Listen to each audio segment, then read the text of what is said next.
Get back, get back, get back, get back! Yeah, bro, get back! মধ্যপ্রাচ্যে আবারও বেজে উঠেছে পূর্ণাঙ্গ যুদ্ধের দামামা। যুদ্ধবিরতি ভেস্তে যাওয়ার পর গত ৯ দিন ধরে ইরানে একটানা ভয়াবহ বিমান ও ক্ষেপণাস্ত্র হামলা চালাচ্ছে আমেরিকা। মৃত্যুপুরীতে পরিণত হওয়া এই দেশে সহসাই কি থামবে যুদ্ধ? গত মাসে ইসলামাবাদে স্বাক্ষরিত যুদ্ধবিরতি চুক্তি ৭ই জুলাই চরমভাবে ভেস্তে যাওয়ার পর থেকে মধ্যপ্রাচ্যে শুরু হয়েছে নতুন মাত্রার ধ্বংসযজ্ঞ।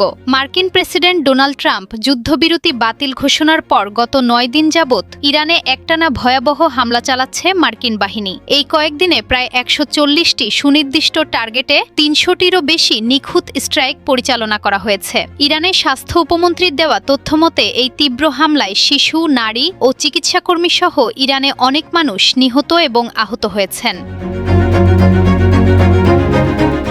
এদিকে সামরিক হামলার পাশাপাশি অর্থনৈতিকভাবেও ইরানকে পঙ্গু করার ছক কষছে আমেরিকা। ১৪ জুলাই থেকে মার্কিন নৌবাহিনী হরমুজ প্রণালীতে পুনরায় কঠোর অবরোধ আরোপ করেছে। এমনকি অবরোধ ভাঙার চেষ্টায় একটি তেলের ট্যাঙ্কারেও গুলি চালিয়েছে তারা। বিশ্বের অন্যতম প্রধান এই জ্বালানি পথ বন্ধ থাকায় চরম হুমকির মুখে পড়েছে বৈশ্বিক অর্থনীতি। বসে নেই ইরানও। এর কড়া জবাবে তারা জর্ডান, কুয়েত এবং বাহরাইনে অবস্থিত মার্কিন সামরিক অবকাঠামোতে ভয়াবহ ড্রোন ও মিসাইল হামলা চালিয়েছে। জর্ডানে এই হামলায় ২ জন মার্কিন সেনা নিহত হওয়ার খবর নিশ্চিত করেছে ইউএস সেন্ট্রাল কমান্ড। অপরদিকে ইরানের নতুন প্রেসিডেন্ট মাসুদ পেজেশকিয়ান স্পষ্ট জানিয়েছেন তার দেশ এখন আমেরিকার বিরুদ্ধে এক অস্তিত্ব রক্ষার যুদ্ধে লিপ্ত।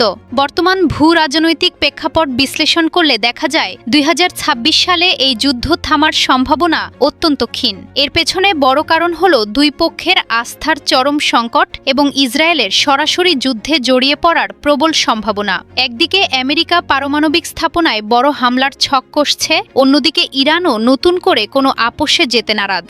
আন্তর্জাতিক মহলের প্রবল চাপ ছাড়া সহসাই যে এই ধ্বংসাত্মক যুদ্ধের কোনো সমাপ্তি ঘটছে না তা এক প্রকার নিশ্চিত।